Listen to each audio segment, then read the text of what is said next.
Araw mga ka-coin collector.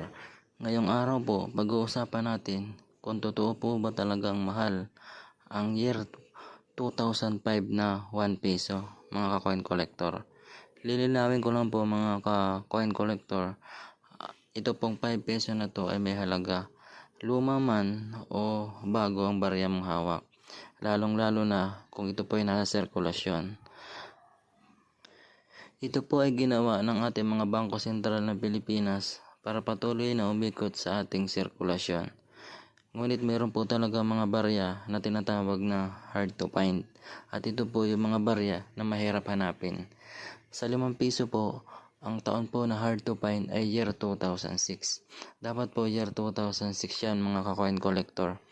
Sa karamihan po ng mga barya, ito pong year 2006 ang pinaka hard to find sa 5 peso.